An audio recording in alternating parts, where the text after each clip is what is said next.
मी रूपा जगताप. सर्वांना सांगताना मला खूप वाईट वाटते. काल जो अहमदाबादमध्ये विमान अपघात झाला त्यामध्ये आमच्या रेल्वे कॉलनीमधला दीपक फाटक क्रू मेंबर होता. त्या विमानावरती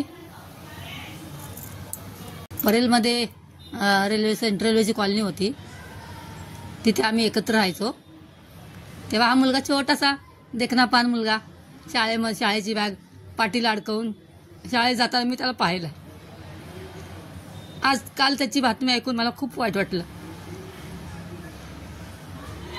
लहानाचा मोठ्या डोळ्याने बघितलं मी त्याला. लहानपणापासून या दीपकला पायलट व्हायची इच्छा खूप. त्याच्या वडिलांनी खूप मेहनतीने त्याला, माझ्या डोळ्यासमोर लहानाचा मोठा झाला मुलगा हा. वडील रेल्वेमध्ये कामाला, खूप त्याला हाऊस वर काम करायची त्याची खूप इच्छा होती आणि त्याच्या वडिलांनी त्याची इच्छा खूप मेहनतीने पूर्ण केली.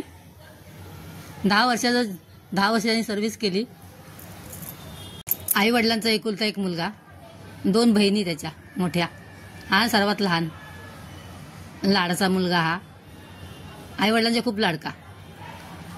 वडील रेल्वेमध्ये, आता सध्या त्यांचं बदलापूरमध्ये वास्तव्य होतं. त्यांचे आई वडील बदलापूरला राहतात आता सध्या.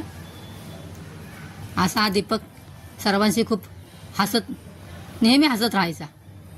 हसतमुख चेहरा त्याचा, सदैव सर्वांशी एकदम मनमिळाऊपणे राहायचा. एअर इंडियामध्ये विमानावरती एखाद्या रेल्वेवाल्याचा मुलगा जॉबला लागतो तेव्हा आनंद गगनात मावत नाही. आम्ही पण रेल्वेवाले असल्यामुळे पूर्ण कॉलनीला त्याचा अभिमान वाटत होता. त्याचं असं अचानक जाणं जिव्हारी लागून राहिलं आणि त्याचं पूर्ण लहानपण आठवायला लागलं. शाळेत जाणारा दीपक आठवायला लागला. हसता बागडता दीपक छोटा छोटा आठवायला लागला. हे वय नव्हतं तुझं जायचं बाळा, अर्ध्यावर डाव टाकून निघून गेलास तू. खूप वाईट वाटतं तुझं. त्याचे वडील, आई वडील, 2 बहिणी आणि पत्नी असा परिवार आहे. त्यांना दीपकच्या जाण्याचं दुःख सहन करण्याची शक्ती देवो हीच बुद्धचरणी प्रार्थना. कालची बातमी जेव्हा टीव्हीवर पाहिली एकदम शॉकमध्ये झालो आम्ही. शॉकमध्ये एकदम होतो. एवढा सुंदर हसतमुख, सदैव सर्वांशी